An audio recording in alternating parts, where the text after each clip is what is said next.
La República de Roma ya no existe. Tras la escalada de violencia para hacerse con el poder, Julio César es asesinado por los aristócratas. Pretenden mantener al Senado como autoridad política de Roma, pero la tentativa fracasa. La era de los emperadores comienza con César Augusto. Siglo I a.C. Bajo la soberanía del nuevo emperador, el Imperio Romano trata de expandirse y pone rumbo a las tierras que hay más allá del Rin. Pero la última conquista finaliza de un modo trágicamente violento. Las tribus germánicas se oponen al yugo imperial y se enfrentan a la autoridad romana. Frustran las ambiciones imperiales, reescriben la historia y desafían al imperio. El Imperio Romano, el bosque de la muerte.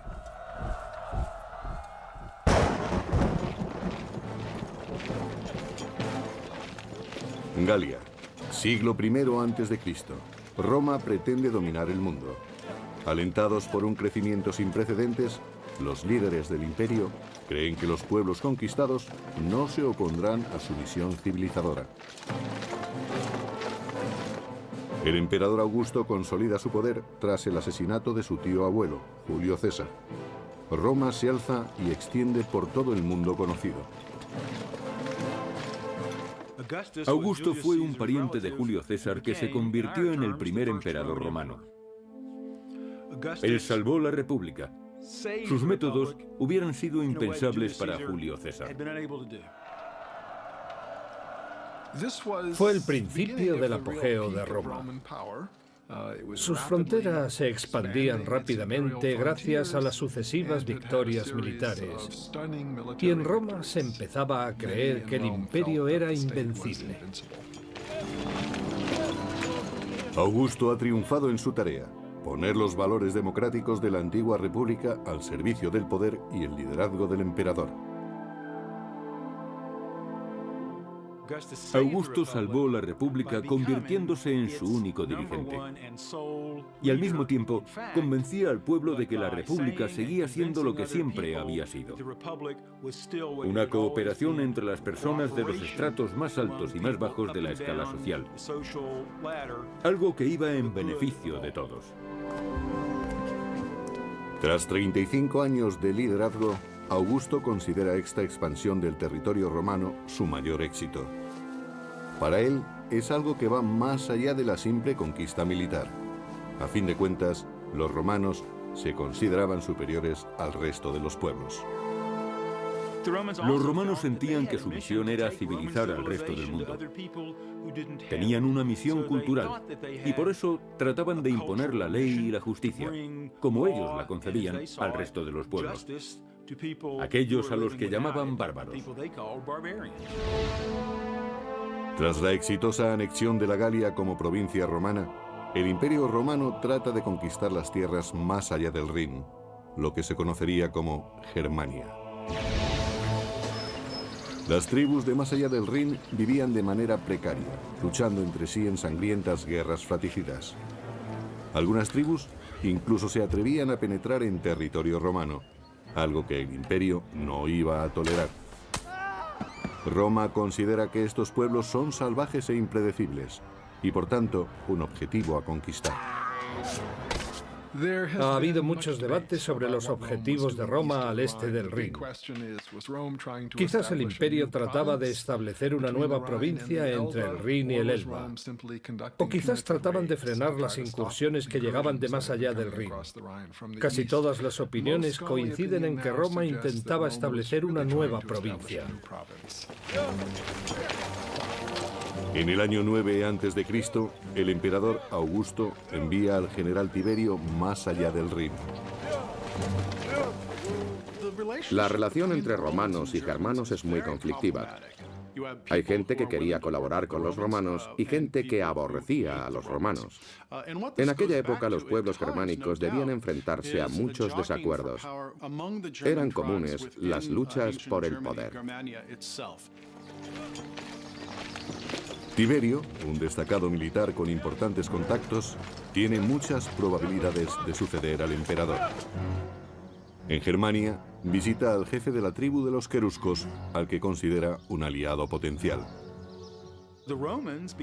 Los bárbaros se aliaron con los romanos para luchar contra los enemigos comunes de ambos pueblos. Y los romanos querían extender las fronteras de su territorio y su misión civilizadora hacia las regiones del norte. El líder de los queruscos acepta la alianza con Roma. Aunque su pueblo no tenga interés en adoptar el modo de vida del imperio, se benefician de su protección y su prestigio. Tenían mucho que ganar si se aliaban con Roma, sobre todo la élite gobernante. Económicamente, esta asociación les daba acceso a muchos productos romanos, lo que les confería un estatus privilegiado. El príncipe germánico es todavía muy joven, pero acabaría convirtiéndose en un astuto conspirador. Fue educado en dos mundos, siguiendo las tradiciones de su pueblo y protegido por la gloria y el poder del imperio. Llegaría a ser un oficial romano y un rey germánico. Su nombre era Arminio.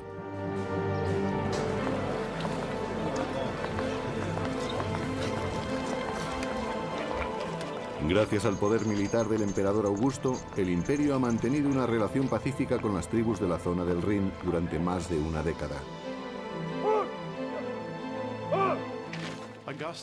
Augusto era un dictador militar que tuvo que luchar sin descanso y logró levantar un imperio que gozó de una envidiable estabilidad durante 2 siglos. Arminio, el joven príncipe germano, acaba de cumplir 20 años y es comandante auxiliar al servicio del imperio. Las tropas auxiliares son un apoyo imprescindible para las 28 legiones oficiales del ejército romano.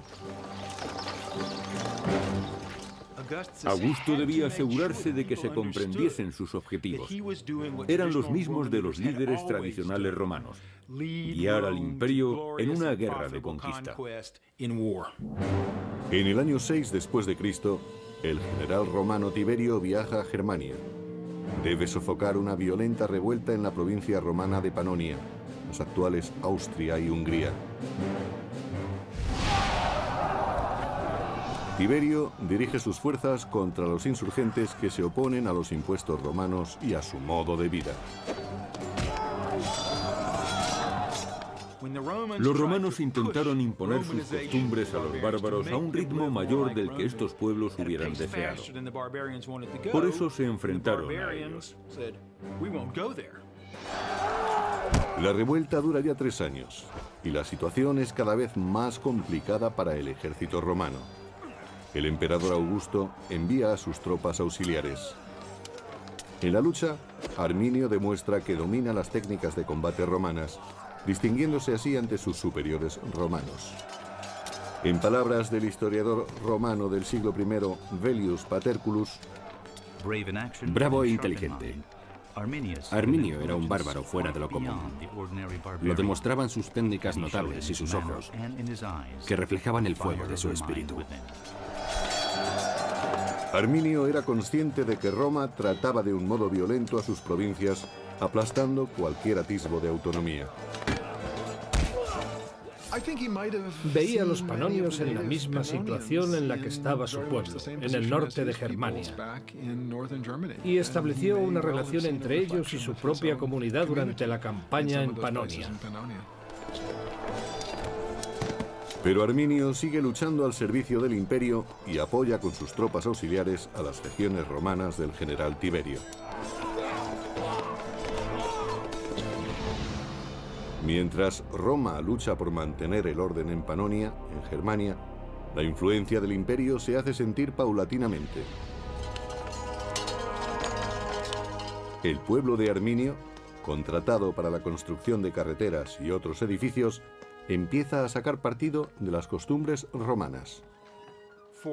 Los bárbaros, especialmente los que vivían cerca del Rin, no consideraban que vivían en el mundo romano. Sin embargo, apreciaban las ventajas de la romanización. Desarrollaron una vida basada en el comercio y crearon comunidades más grandes en oposición a las pequeñas comunidades en las que habían vivido tradicionalmente. En palabras del historiador del siglo III, Casio Dio, los bárbaros se adaptaban al modo de vida romano, se acostumbraron a tener mercados y a relacionarse pacíficamente. Cambiaron sin saberlo. En el año 7 después de Cristo, el emperador Augusto nombra a Quintilio Varo gobernador de los territorios al este del Rin.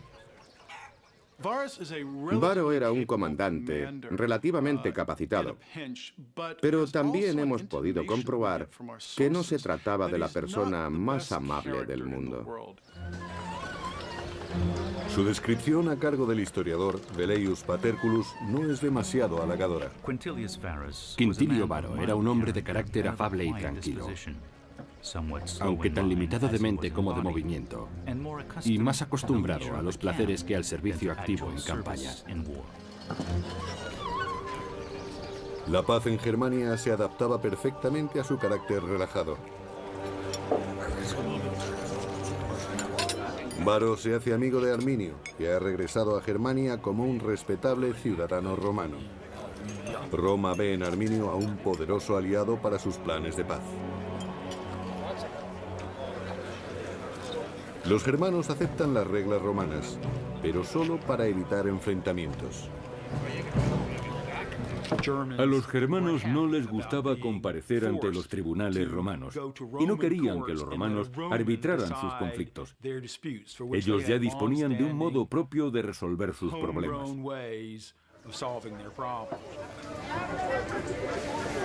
El resentimiento empieza a ser evidente, aunque la situación es pacífica, según Velleius. Los germanos son una raza de embusteros impenitentes. Interponen denuncias ficticias, se provocan unos a otros en peleas y las resuelven según las leyes romanas sin recurrir a las armas. Así muestran que se sienten agradecidos por la justicia romana y que su naturaleza bárbara se está extinguiendo. Varo tenía experiencia como gobernador en pueblos acostumbrados a ser gobernados. Pero eso no tenía nada que ver con las expectativas de los pueblos germanos. La intrusión, de acuerdo con el historiador Casio Dio, empuja a Arminio y a otros jefes a tomar medidas. En lugar de tratarlos como a esclavos de Roma, Varo les exigía impuestos como a las naciones sometidas. Pero ellos no se consideraban una nación sometida y preferían recuperar el modo de vida que habían tenido en el pasado. Los pueblos germánicos de la ribera del Rin decidieron que habían aguantado bastante a Varo y su administración, la imposición del modo de vida romano y sobre todo la justicia romana. Por eso decidieron tenderle una trampa y deshacerse de él. Y nadie se encontraba en mejor situación para ello que Arminio. Durante 3 largos años, el general Tiberio había luchado para sofocar las revueltas en la provincia de Panonia.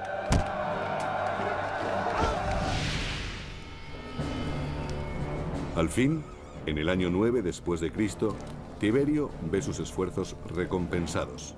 Los insurgentes han sido derrotados. La victoria está cerca. Pero mientras que el orden ha sido restablecido en Panonia, la situación en Germania es tensa, aunque los romanos todavía no son conscientes de ello. El general romano Varo, gobernador de esta pacífica provincia, ha impuesto la doctrina romana y ha presionado demasiado al pueblo germano.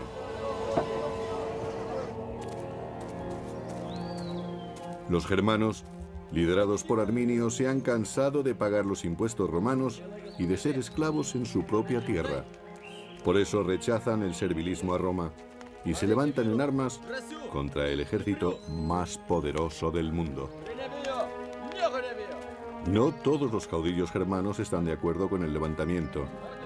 Uno de ellos, un hombre llamado Sellestes, considera que el riesgo es demasiado grande, pero Arminio convence al resto. En aquellos momentos, Arminio es la persona más influyente de su pueblo, y el hecho de ser apoyado por la mayoría de los suyos es todo un honor. Ya no quiere que lo vean como un eslabón de una estructura más poderosa. Ya no se siente como si formase parte de Roma. Arminio ha luchado en el bando romano y sabe que el poder de Roma reside en su fuerza, no en su sigilo. Tuvo la oportunidad de aprender las tácticas romanas y el modo en que operaba su ejército. Conocía todas las ventajas y también sus puntos débiles. Arminio conoce las técnicas del Imperio romano. Sabe que los romanos subestiman a los germanos y decide seguir manteniendo una relación cordial con el general Varo. Según Velleius Paterculus, Arminio se sirvió de la negligencia del general Varo para traicionarlo. Sabía que no hay hombre más fácil de vencer que el que no teme nada. Normalmente el origen del desastre es la sensación de seguridad. Parte del problema era la confianza de Roma en sí misma y en que podía derrotar a cualquiera. No esperaban que nadie en las regiones del norte contase con una defensa eficaz contra su ejército. si los germanos quieren atacar, deben hacerlo pronto. Sus enemigos han sido diezmados en otras batallas y no albergan ninguna sospecha. Los germanos montan su trampa en el espeso bosque de Teutoburgo, en el noroeste de la actual Alemania. Seguramente Arminio necesitó varias semanas y varios cientos de hombres para llevar a cabo su plan. Levantó una empalizada de 1 metro de alto y 3 de ancho, la cubrió de picas y después la camufló. Para el general romano Varo y para sus tropas, las legiones 17ª, 18ª y 19ª, las cosas siguen su curso natural. Ignoran el peligro y se dirigen a los campamentos del oeste, como en cada cambio de estación. Según el cronista del siglo III, Casio Dio, llevan carretas y bestias de carga como en tiempos de paz. Y también les acompañan muchas mujeres y sirvientes. Transportaban su armadura y su equipo en carretas tiradas por animales, porque nadie es capaz de cargar 30 kilos de armadura y 20 de equipo cada día. Se dedicaban a conversar con sus mujeres, a encontrar a alguien que sacara brillo a sus armaduras o a planear la noche con unas prostitutas. Y lo último en lo que pensaban en aquellos momentos era en prepararse para la batalla. Durante los preparativos, Varo recibe una visita. Es su viejo amigo Arminio, que está ahora al servicio de Roma. Viene a informarle de un conflicto tribal en el oeste. Arminio le pide ayuda para restaurar el orden.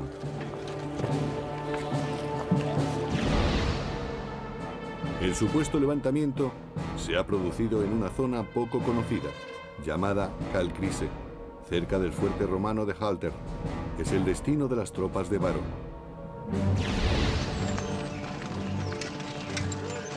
Varo moviliza a todo el campamento. Varo ha entrado en territorio germano pensando que se trata de una misión pacificadora. No está preparado para luchar contra los bárbaros. Los bárbaros están experimentados en la guerra de guerrillas y conocen tácticas que pueden aniquilar a toda una legión romana. La larga columna de soldados, civiles y carromatos serpentea por los bosques germanos. Varo no espera que haya problemas, pero está en suelo desconocido. Por eso se muestra prudente y dirige su comitiva con cautela. En algunas excavaciones arqueológicas se han encontrado cencerros que se rellenaban por dentro.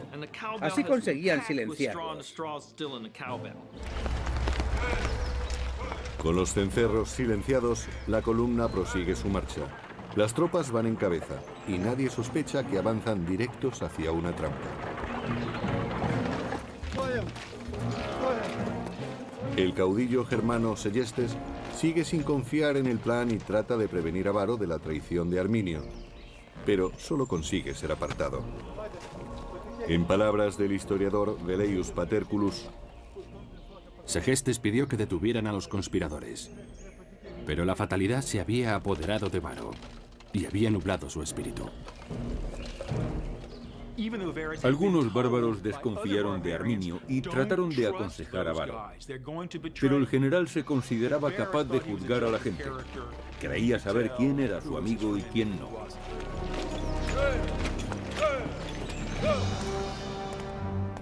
Varo conduce sus tropas hacia una trampa. Y el general Tiberio regresa a Roma después de haber vencido en Panonia. El emperador Augusto ve la victoria de Tiberio como una prueba irrefutable del poder del imperio. Roma es invulnerable.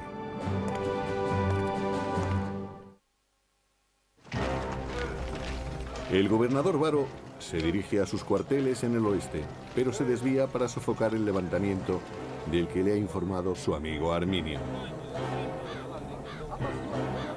En realidad, Varo se acerca cada vez más a la trampa. Está en las profundidades del bosque de Teutoburgo, en una zona conocida como Calcrise. Los soldados se desplazaban sobre bancos de arena y estaban rodeados por la espesura del bosque. Se trataba de una zona de paso muy complicada, por lo que la columna romana tuvo que estrecharse.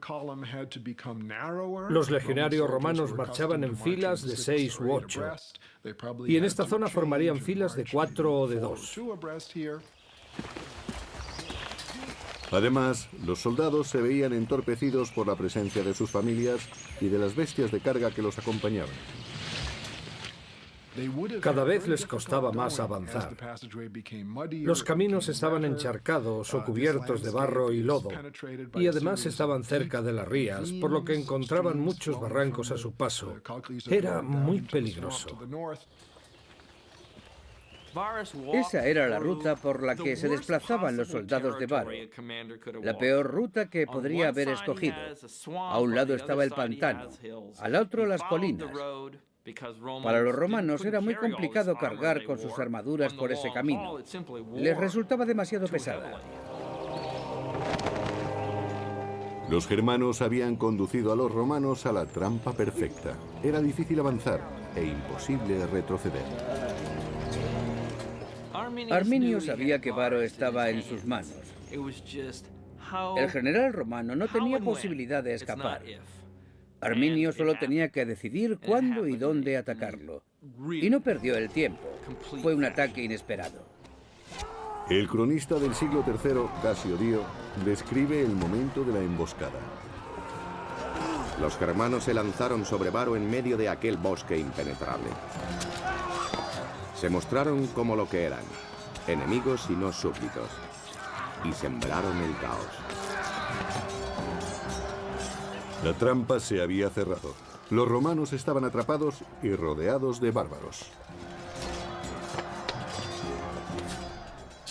Era una situación terrible. Los romanos que llevaban armadura podían considerarse afortunados. No tenían espacio para desplegarse e iban a ser diezmados muy rápidamente. La columna de militares romanos y de civiles medía 1,5 kilómetros de largo. Varo, situado en la mitad, no era consciente del desastre de la vanguardia. Solo sabía que la marcha se había detenido súbitamente.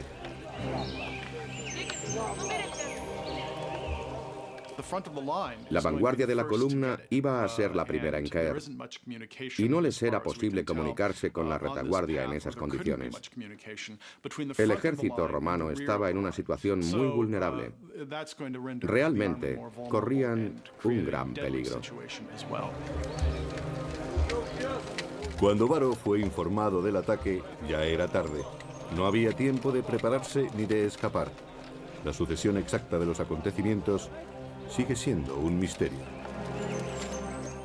Creo que en esta batalla el desenlace estaba decidido menos de una hora después, pero las escaramuzas pudieron continuar durante el resto de la tarde. Los legionarios tuvieron que asumir lo inevitable. Debió de ser un golpe muy duro para los romanos. Eran el imperio, el ejército más poderoso, como los Estados Unidos actualmente. Cada vez había más bajas entre los romanos y, según Casio Dio, empezaron a llegar más germanos. Las fuerzas del enemigo aumentaron. Los germanos que dudaron en un principio se unían ahora con la promesa del saqueo. Y quedaba la peor deshonra. 2 de las legiones perdieron sus estandartes de águila a mano de los bárbaros. El águila era un símbolo religioso para los legionarios. Era literalmente el espíritu religioso, algo que les protegía y les guiaba a la victoria. Si perdían el águila en combate, o si era apresada por el enemigo, los romanos se sentían como si les hubieran robado el espíritu. Y sin espíritu la derrota era segura, pero mucho peor que la derrota era la deshonra. Y no había nada más deshonroso que dejar que el símbolo del espíritu del soldado cayera en manos enemigas. Era lo peor que podía ocurrirles.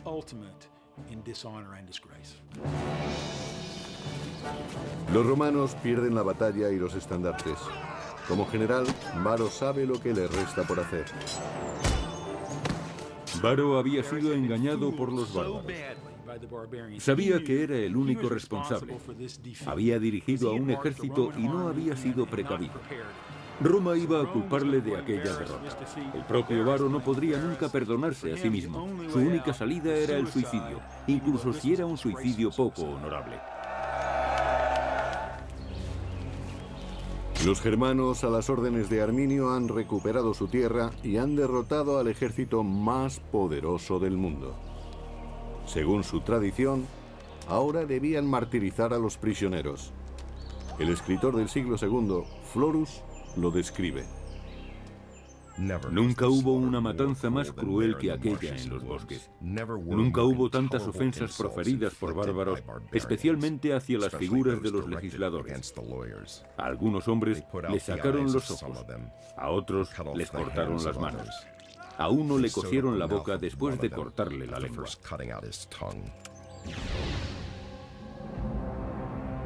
Mientras Germania celebra su victoria sobre Varo, el general Tiberio se dirige a Roma después de su triunfo en Panonia.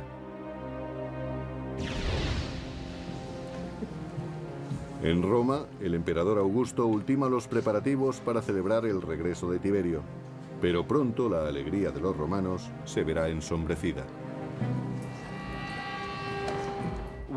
La noticia de que habían perdido 3 legiones llegó a Roma. Augusto estaba completamente horrorizado. Según cuenta la historia, el emperador gritó varias veces: «Varo, Varo, devuélveme mis legiones». Supuso un revés tremendo. Roma había encadenado una serie de triunfos militares y Augusto creía que los pueblos del norte serían fácilmente derrotados. Pero de pronto 3 legiones enteras habían sido destruidas en una sola batalla. Eran aproximadamente 20.000 hombres. Fue un desastre sin precedentes.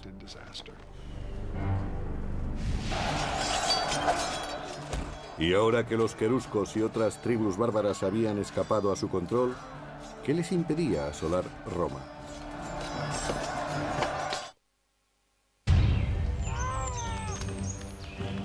Año 9 después de Cristo. Las legiones romanas están siendo diezmadas en el norte. Cuando el general Tiberio regresa a Roma, encuentra al emperador Augusto destrozado por las noticias de la terrible pérdida.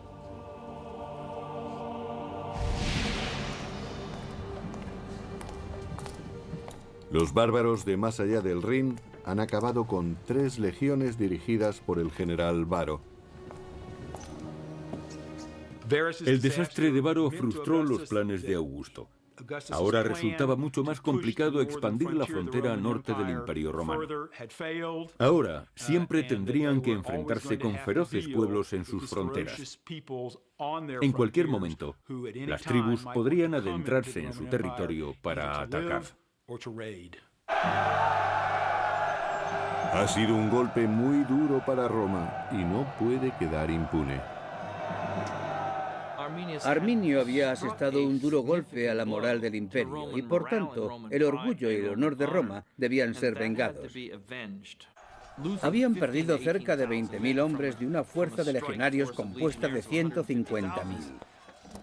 Sería como si el ejército de Estados Unidos perdiese a 60.000 de sus 600.000 hombres. Si perdiesen al 10% de sus efectivos, saldría en la portada de todos los periódicos. Para restaurar el prestigio de Roma, el general Tiberio moviliza a sus tropas. Tiberio se desplaza con 8 legiones y tropas auxiliares para reforzar la frontera del Rin y la Galia. Roma parece a salvo por el momento. Los germanos siguen en la frontera, pero los romanos han aprendido lo astutos que pueden ser sus enemigos y permanecen vigilantes incluso en su territorio. Hay guardias apostados en todas las esquinas de Roma. Fue muy duro para Roma como ciudad y como sociedad comprobar que aquellos pueblos del norte eran capaces de asestar un golpe así a su ejército. César, Tácito y muchos otros dirigentes los habían considerado militarmente inferiores.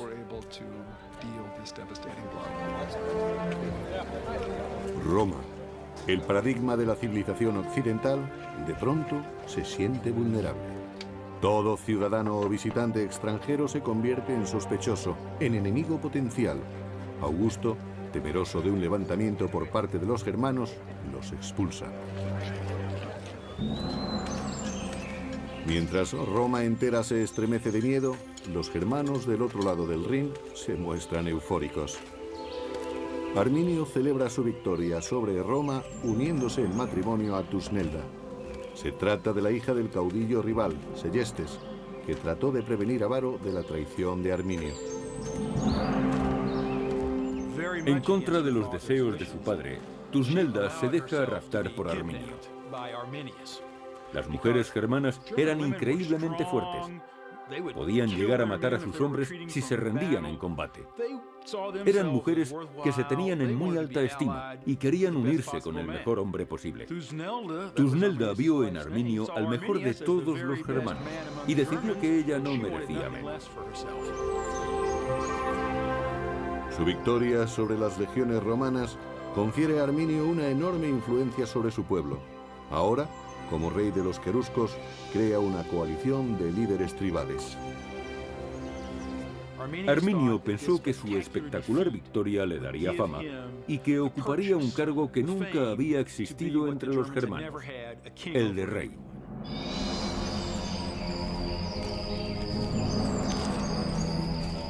El lugar de la masacre se convirtió en un lugar sagrado. Se mantuvo intacto para conmemorar la victoria y rendir culto a los dioses germanos. Los germanos practicaban su culto en el campo. Erigían imágenes y tótems de animales en el bosque. El tallado de tótems era muy común en la época, también entre los romanos, pero probablemente los germanos sean el mejor ejemplo. Roma había sufrido un fuerte impacto.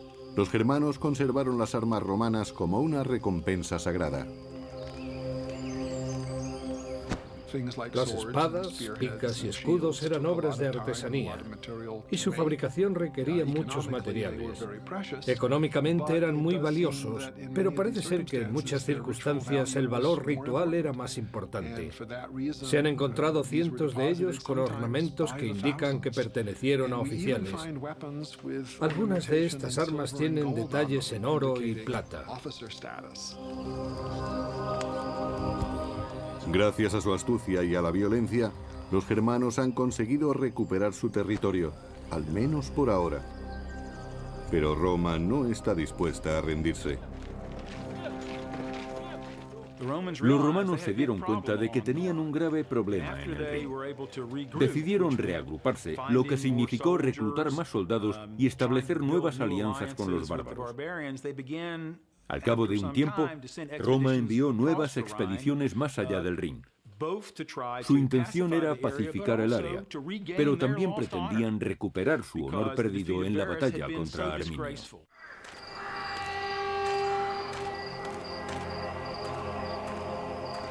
Era preciso que la situación cambiase. El Imperio Romano necesitaba recuperar su autoestima. Año 13 después de Cristo. 4 años después de la masacre, el emperador Augusto manda a Germánico, general de las tropas romanas, a luchar contra Arminio y los bárbaros queruscos.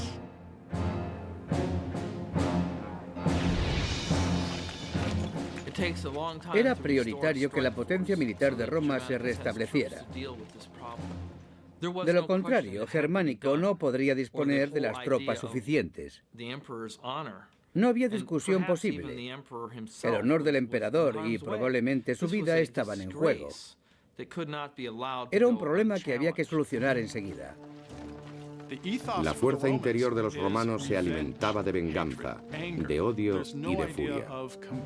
En aquel momento no existía la idea de compasión ni de humanidad. Eran un pueblo despiadado. Enviar a Germánico a Germania fue una de las últimas órdenes que daría Augusto. Un año después, a los 77 años, murió abatido por las consecuencias de la derrota. No pudo completar su visión del imperio. Sin descendencia, Augusto nombró a Tiberio como su sucesor. El emperador Tiberio trató de recuperar el honor de Roma y el de Augusto. Augusto había alcanzado la gloria en numerosas campañas militares, pero nunca se recuperó psicológicamente de aquel golpe. Murió pocos años más tarde. En muchos aspectos sintió que su legado había sido destruido. Augusto, que había dedicado su vida a romanizar el mundo, murió por el peso de la derrota. Lo que se había perdido en Germania nunca se volvería a recuperar, pero los germanos habían de pagar por la humillación sufrida. Una sangrienta batalla supuso la gloria para el caudillo germano Arminio y para los bárbaros. La misma batalla que socavó la confianza del imperio. Pero Roma no se rendía. El general romano Germánico marcha hacia Germania. Su único objetivo es la venganza y decide atacar una tribu afín a Arminio. Como desafío, las tribus queman sus propias aldeas para privar a los romanos de cualquier cosa de valor. No había mucho que saquear en las ciudades de los bárbaros. Tenían asentamientos cada vez más grandes, pero podían desaparecer en cualquier momento y regresar más adelante. Mientras, el enemigo derrochaba dinero en una campaña que no aportaba ningún beneficio. La guerra se había convertido en algo deficitario económicamente. El historiador del siglo I, Tácito, pensaba de otro modo. Germánico ordenó a uno de sus generales atacar a la tribu de los brusteros, y en la vorágine de la matanza hallaron el águila de la 19ª legión que habían perdido con Varo. Las tropas marcharon después hacia la frontera, arrasándolo todo a su paso.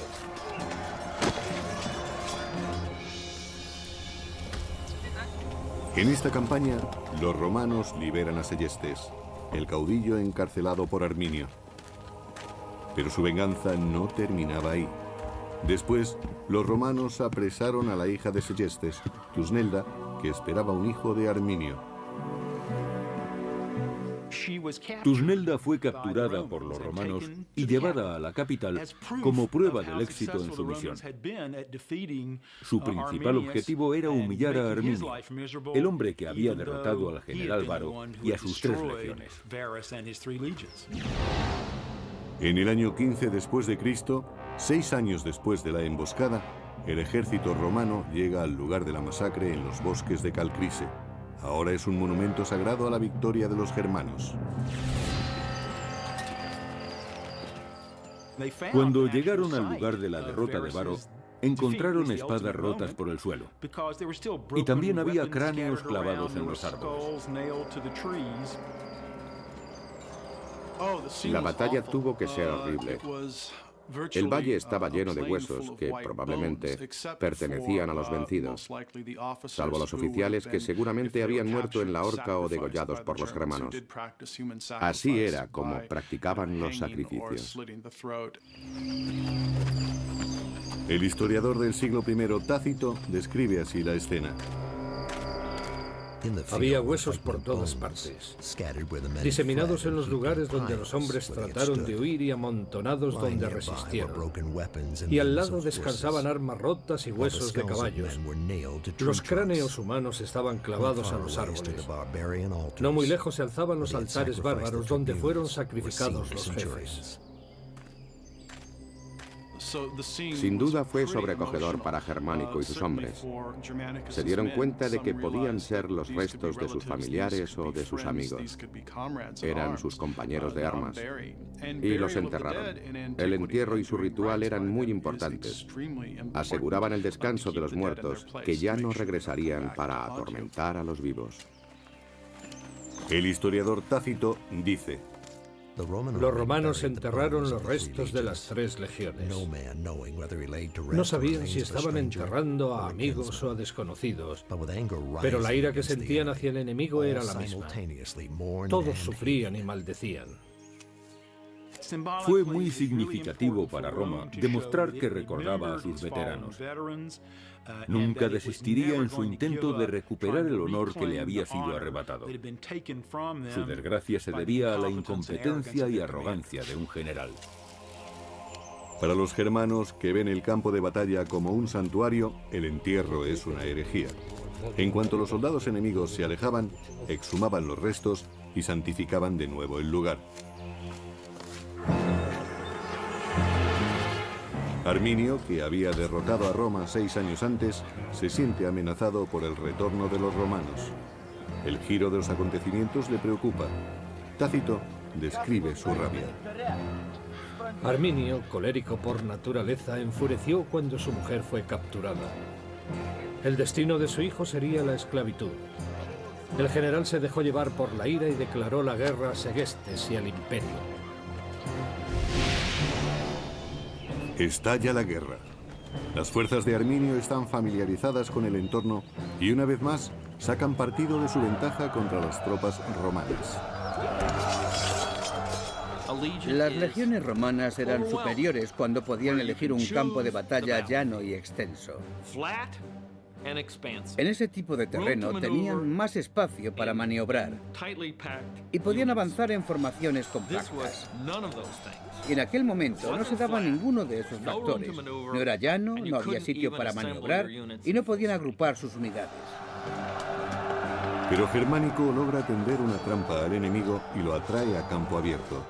Los romanos han ganado esta batalla, pero no la guerra. La dificultad del terreno, el coste de la campaña y la tenacidad de los bárbaros despojan a Roma de cualquier esperanza de victoria. Durante muchos años los romanos realizaron incursiones en el este del Rin e incluso intentaron capturar a Arminio, pero no tuvieron éxito. Ni Arminio ni Germánico vivirían para ver los resultados de sus esfuerzos. 3 años más tarde, en el 19 después de Cristo, ambos murieron de un modo muy poco heroico. Germánico sucumbió a la enfermedad. Algunos aseguran que fue envenenado por un rival político en las intrigas de Roma. Ese mismo año, Arminio fue asesinado por sus soldados que consideraban despóticas sus maneras. Arminio estaba muy entregado a una causa, la libertad de su pueblo y la suya propia. Quería ser rey de todas las tribus germánicas. Pero estas no querían un rey. Querían autonomía, y Arminio se la había dado. Y en el proceso había cambiado el concepto de Roma como imperio. Esta batalla frenó la expansión de Roma. Si no hubiera tenido lugar, no sabemos hasta dónde hubiese llegado el imperio por el este. Roma podría haber conquistado Alemania, Polonia y parte de Rusia. Nunca lo sabremos. Después de la batalla de Teutoburgo, Roma tuvo más en cuenta los riesgos de una expansión. El beneficio rara vez merecía la pena, pero las conquistas eran demasiado atractivas como para ser ignoradas. A muchos desacuerdos. Eran comunes las luchas por el poder. Tiberio, un destacado militar con importantes contactos, tiene muchas probabilidades de suceder al emperador. En Germania, visita al jefe de la tribu de los queruscos, al que considera un aliado potencial. Los bárbaros se aliaron con los romanos para luchar contra los enemigos comunes de ambos pueblos. Y los romanos querían extender las fronteras de su territorio y su misión civilizadora hacia las regiones del norte. El líder de los queruscos acepta la alianza con Roma. Aunque su pueblo no tenga interés en adoptar el modo de vida del imperio, se benefician de su protección y su prestigio. Tenían mucho que ganar si se aliaban con Roma, sobre todo la élite gobernante. Económicamente, esta asociación les daba acceso a muchos productos romanos, lo que les confería un estatus privilegiado. El príncipe germánico es todavía muy joven, pero acabaría convirtiéndose en un astuto conspirador. Fue educado en dos mundos, siguiendo las tradiciones de su pueblo y protegido por la gloria y el poder del imperio. Llegaría a ser un oficial romano y un rey germánico. Su nombre era Arminio. Tenían una misión cultural y por eso trataban de imponer la ley y la justicia, como ellos la concebían al resto de los pueblos, aquellos a los que llamaban bárbaros. Tras la exitosa anexión de la Galia como provincia romana, el Imperio Romano trata de conquistar las tierras más allá del Rin, lo que se conocería como Germania. Las tribus de más allá del Rin vivían de manera precaria, luchando entre sí en sangrientas guerras fratricidas. Algunas tribus incluso se atrevían a penetrar en territorio romano, algo que el imperio no iba a tolerar. Roma considera que estos pueblos son salvajes e impredecibles, y por tanto, un objetivo a conquistar. Ha habido muchos debates sobre los objetivos de Roma al este del Rin. Quizás el imperio trataba de establecer una nueva provincia entre el Rin y el Elba. O quizás trataban de frenar las incursiones que llegaban de más allá del Rin. Casi todas las opiniones coinciden en que Roma intentaba establecer una nueva provincia. En el año 9 a.C., el emperador Augusto envía al general Tiberio más allá del Rin. La relación entre romanos y germanos es muy conflictiva. Hay gente que quería colaborar con los romanos y gente que aborrecía a los romanos. En aquella época los pueblos germánicos debían enfrentarse.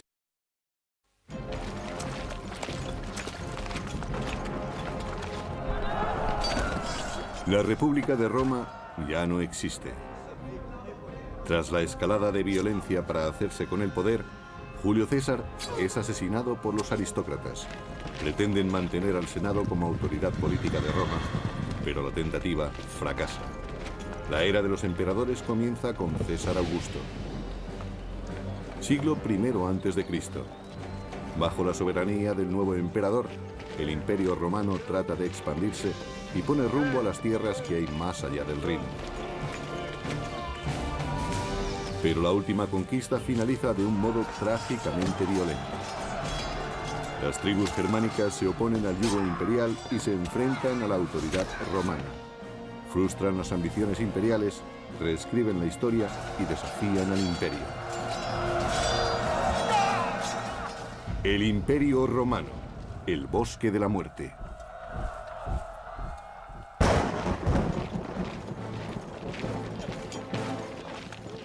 Galia, siglo I a.C. Roma pretende dominar el mundo. Alentados por un crecimiento sin precedentes, los líderes del imperio creen que los pueblos conquistados no se opondrán a su misión civilizadora. El emperador Augusto consolida su poder tras el asesinato de su tío abuelo, Julio César. Roma se alza y extiende por todo el mundo conocido. Augusto fue un pariente de Julio César que se convirtió en el primer emperador romano. Él salvó la República. Sus métodos hubieran sido impensables para Julio César. Fue el principio del apogeo de Roma. Sus fronteras se expandían rápidamente gracias a las sucesivas victorias militares, y en Roma se empezaba a creer que el imperio era invencible. Augusto ha triunfado en su tarea: poner los valores democráticos de la antigua república al servicio del poder y el liderazgo del emperador. Augusto salvó la República convirtiéndose en su único dirigente. Y al mismo tiempo convencía al pueblo de que la República seguía siendo lo que siempre había sido: una cooperación entre las personas de los estratos más altos y más bajos de la escala social. Algo que iba en beneficio de todos. Tras 35 años de liderazgo, Augusto considera esta expansión del territorio romano su mayor éxito. Para él, es algo que va más allá de la simple conquista militar. A fin de cuentas, los romanos se consideraban superiores al resto de los pueblos. Los romanos sentían que su misión era civilizar al resto del mundo.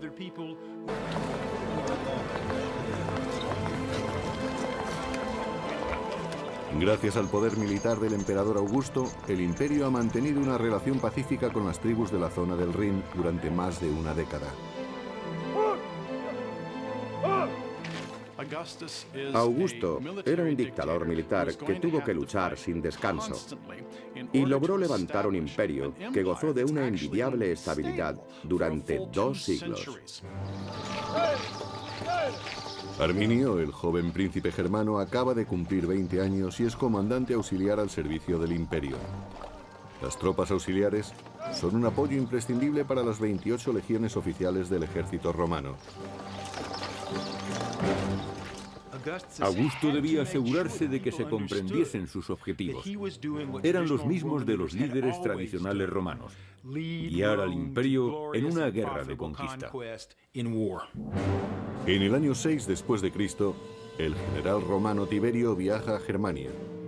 Debe sofocar una violenta revuelta en la provincia romana de Panonia, las actuales Austria y Hungría. Tiberio dirige sus fuerzas contra los insurgentes que se oponen a los impuestos romanos y a su modo de vida. Los romanos intentaron imponer sus costumbres a los bárbaros a un ritmo mayor del que estos pueblos hubieran deseado. Por eso se enfrentaron